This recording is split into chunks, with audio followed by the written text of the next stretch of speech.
تو میں یہ کہہ رہا تھا کہ جب چیزوں کی قسم کھائی جائے تو حرف قسمیہ واو لگتا ہے، لیکن جب کسی لفظ کی قسم کھائی جائے، کسی لفظ کی، ٹھیک ہے نا، لفظ جو کہہ لیں حروف تہجی کہہ لیں، اگر ان کی قسم کھائی جائے تو واو نہیں لگتا، واو ان کے ساتھ واو کیا نہیں لگتا، حرف کے ساتھ واو نہیں لگتا۔ اب اللہ تبارک و تعالیٰ نے قرآن مجید میں فرمایا قاف، کیا فرمایا؟ قاف۔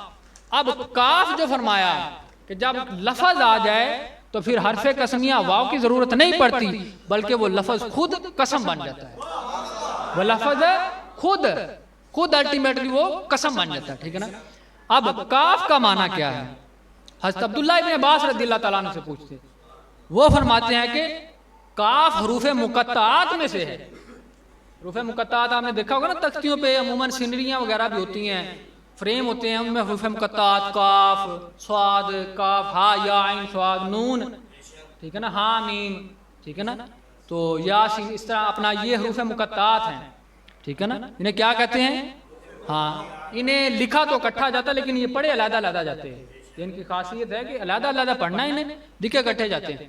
تو ان میں سے کسی کا بھی ذکر آ جائے تو یہ خود قسم ہے، یہ خود قسم ہے، ٹھیک ہے نا، ان کے ساتھ واو کی ضرورت نہیں ہے۔ تو ابن عباس، عبداللہ ابن عباس رضی اللہ تعالیٰ عنہ وہ فرماتے ہیں کہ کاف حروف مقطعات میں سے ہے مگر ہوا قسم، لیکن یہ قسم ہے۔ اب بات بڑی اگر لطیف اور محبت اور ایمان والی ہے کہ یہ کیا فرماتے ہیں؟ یہ قسم ہے۔ اب آگے چلتے ہوئے ائمہ تفسیر سے پوچھتے ہیں، امام ابن عطا سے، امام سلمی سے، امام قرطبی وہ فرماتے ہیں، امام ابن الخطیب فرماتے ہیں، آگے چلتے امام فخر الدین رازی رحمۃ اللہ تعالیٰ علیہ وہ فرماتے ہیں کہ اقسم اللہ بقوت قلب محمد صلی اللہ علیہ وسلم، فرماتے ہیں اللہ تبارک و تعالیٰ نے قرآن مجید میں جو کاف فرمایا ہے اس سے مراد ہے اقسم اللہ بقوت قلب محمد صلی اللہ علیہ وسلم، کہ کاف اللہ فرمایا کاف، اے نبی مجھے آپ کے قلب کی قوت کی قسم، مجھے کاف سے مجھے آپ کے قلب کی قوت کی قسم کہ میں نے جو قرآن پہاڑوں پر نازل کیا لیکن انہوں نے اس قرآن کا بوجھ نہ اٹھا سکے، لیکن اے حبیب میں نے قرآن تیرے دل پر نازل کیا تو تیرا دل سنبھل گیا۔ اللہ فرماتا ہے کہ میں نے یہ قرآن پہاڑوں پر نازل کرنا چاہا، لو انزلنا ھذا القرآن علی جبل لرأیتہ خاشعا متصدعا من خشیۃ اللہ، اللہ فرماتا ہے کہ میں نے پہاڑوں سے پوچھا کہ میں قرآن نازل کروں تو اس کا بوجھ برداشت کر سکو گے؟ سبھی نے عرض کی نہیں بھائی تعالیٰ، ہم تیرے قرآن کی برداشت کرنے کی طاقت ہم میں نہیں ہے، اس کی شان اور اس کی طاقت اور اس کا مرتبہ برداشت کرنے کی طاقت ہم میں نہیں ہے۔ پہاڑ دیکھیں نا، بڑی شان والے ہیں، ہیبت ہے ان کا، ایک روب اور جلال ہوتا ہے، آپ کسی پہاڑ کے سامنے عرض کی نہیں۔ اللہ فرماتا ہے کاف سے مجھے قسم ہے، جیسے آپ کہتے ہیں نا سواد سے لفظ نکلا صحت، ایک سواد سے لفظ ہے صحیح، اللہ فرماتا ہے مجھے کاف سے قسم ہے، قوت کاف سے قسم ہے، اور کاف سے قوت کی، اور کاف سے قلب محمد کی، کہ اے نبی میں نے جو اپنا قرآن پہاڑوں پر نازل نہیں کیا مگر تیرے دل پر نازل کیا، اور وہ تیرا دل سنبھل گیا۔ فرماتے ہیں کہ یہ قسم ہے، یہ کیا ہے؟ قسم ہے۔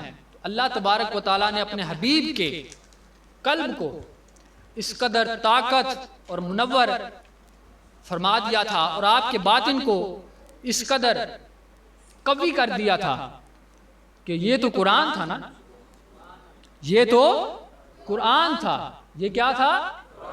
اونچا بولیں، آگے بات بڑی، یہ تو قرآن، اونچا بولیں، یہ تو قرآن تھا، ٹھیک ہے نا، یہ تو صرف قرآن تھا۔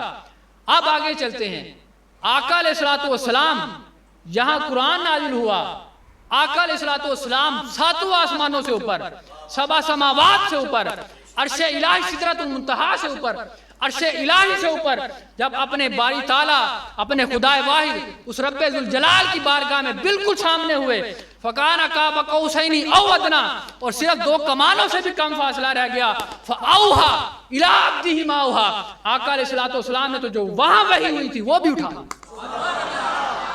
یہ تو قرآن تھا نا جو بذریعہ جبریل نازل ہوتا تھا، یہ تو وسیلے سے نازل ہوتا تھا نا، وہ وہی جو اللہ نے ڈائریکٹ اپنے نبی کو عطا کی، آمنے سامنے بیٹھ کر اللہ نے تو اپنے نبی کو اس قدر طاقت عطا کر دی اپنے نبی کے دل کو کہ وہ وہی بھی اپنے نبی کے دل نے برداشت کر لی. ٹھیک ہے نا, اس قدر اللہ تبارک و تعالیٰ نے اپنے نبی کا دل اور قلب طاقتور بنا دیا. اسی لیے قسم اٹھائی. میں نے آپ کو پہلے بتایا کہ قسم ہمیشہ عظمت والی چیز کی اٹھائی جاتی ہے. ٹھیک ہے نا, اللہ تبارک, کون کہتا ہے جی آقا علیہ السلام کی نعت شریف نہ پڑھیں؟ یہ نعت نہیں تو کیا ہے؟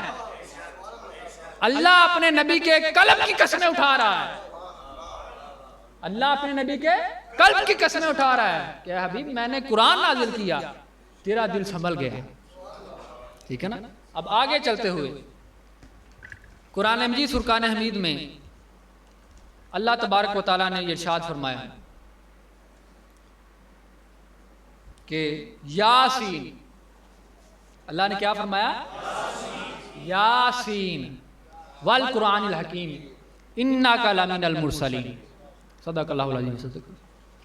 اللہ نے یہ قرآن مجید میں فرمایا سورہ یاسین, اور اس کی ابتدا ہوتی ہے یاسین سے, یاسین والقرآن الحکیم. اب یاسین جو ہے نا لفظ, یہ آقا علیہ السلام کے اسماء مبارک میں سے بھی ہے, آپ کے اسماء میں سے, آپ کے ناموں میں سے بھی ہے. یعنی آقا علیہ السلام کو یاسین بھی کہا جاتا ہے نا, آپ کا صفاتی نام ہے. کیا؟ ہاں, کون سا؟ یاسین. اونچا بولے. کیا؟ یاسین. یا کا کیا ہے؟ صفاتی نام ہے. ٹھیک ہے نا. اب اس کے اوپر بھی دلیلیں ہیں.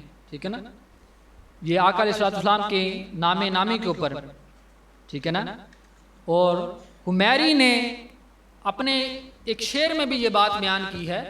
وہ فرماتے ہیں کہ اے میری جان, خود کو اپنی جان کو مخاطب ہو کہتے ہیں کہ اے میری جان کہ مجھے آل یاسین, اب اس بات کی بھی میں دلیل دے رہا ہوں کہ مجھے آل یاسین کی محبت کے سوا کسی کی محبت کے ذریعے نہ آزمانا.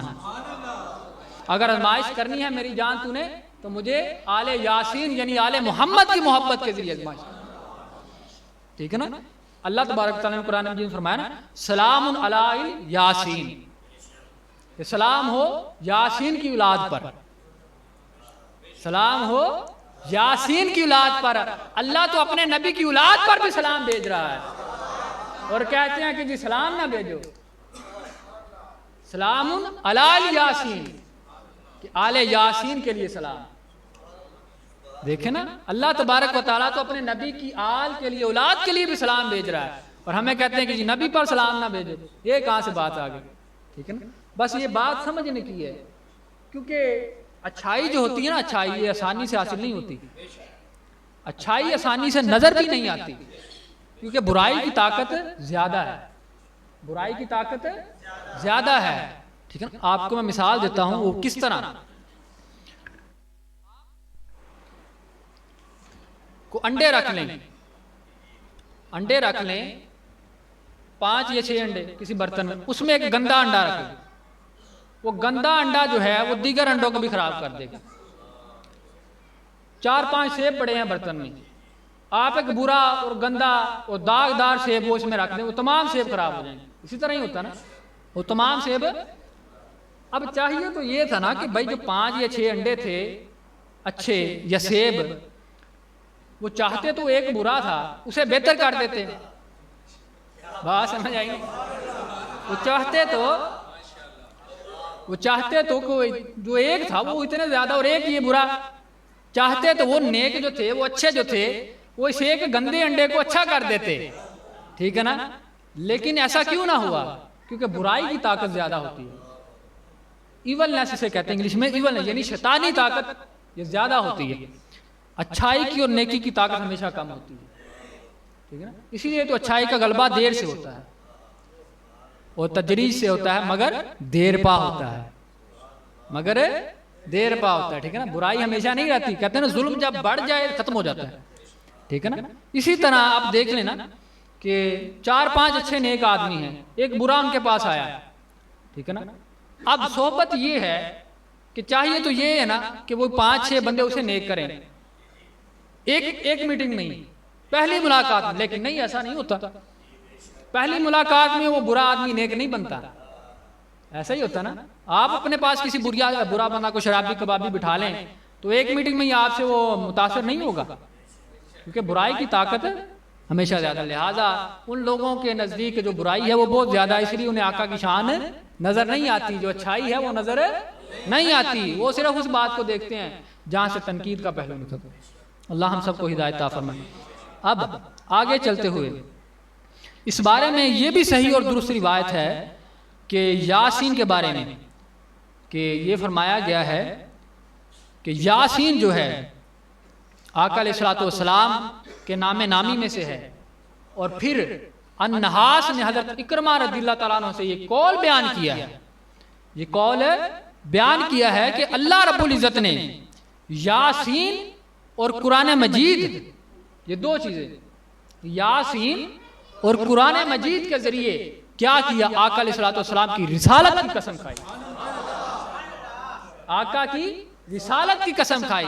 آپ آیت مبارکہ پڑھ لیں نا, یاسین والقرآن الحکیم انک لمن المرسلین, کہ یاسین قسم ہے قرآن کی کہ یا نبی بے شک آپ رسولوں میں سے ہیں, انک لمن المرسلین بے شک آپ رسولوں میں سے ہیں.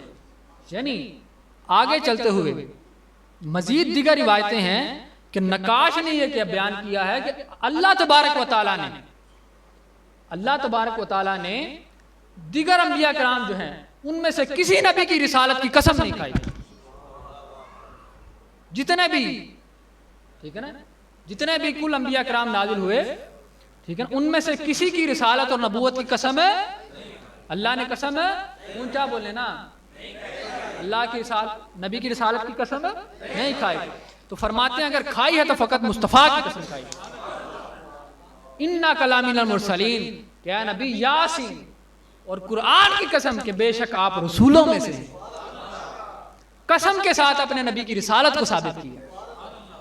کون ایسے کرتا ہے, ٹھیک ہے نا, ہمیشہ عظمت والوں کے لیے, محبت والوں کے لیے قسمیں کھائی جاتی ہیں.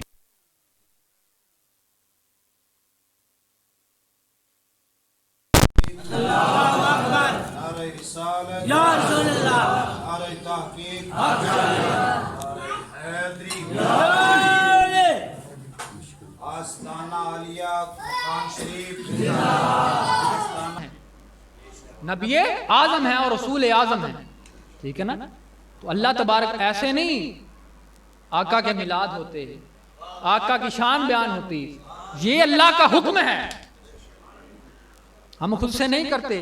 اگر ہمیں یہ کنسیپٹ ملا ہی نہ ہوتا, اگر ہمیں یہ تصور دیا ہی نہ گیا ہوتا تو ہمیں کیسے یہ پتا چلنا تھا. ہمارے ذہنوں میں اور ہماری نسلوں میں پیچھے سے یہ تصور موجود ہے کہ آقا کا میلاد منانا ہے, آقا کی تعریف کرنی ہے, نعت بیان کرنی ہے اور آپ کی فضیلت اور شرف کا ذکر کرنا ہے. اگر ہمیں اس کا درس دیا ہی نہ گیا ہوتا, سرے سے بس یہ تلقین کر دی جاتی کہ بس قرآن کو اپنا لو اور حدیث کو اپنا لو بس, تو ہم وہی کرتے, ہم وہی کرتے. کون پاگل تھا, ایسے تو نہیں نا ہر کوئی کر لیتا. یہ تصور ہمیں دیا گیا, یہ صحابہ نے دیا, یہ اہل بیت نے دیا, ائمہ اہل بیت نے دیا, ائمہ تفسیر نے دیا, ائمہ محدث نے دیا, ائمہ اصول نے, ائمہ قواعد نے دیا, ائمہ طریقت نے دیا, اور سب سے بلند اور سب سے عظیم اور سب سے اکبر اس باری تعالیٰ نے یہ حکم ہمیں دیا.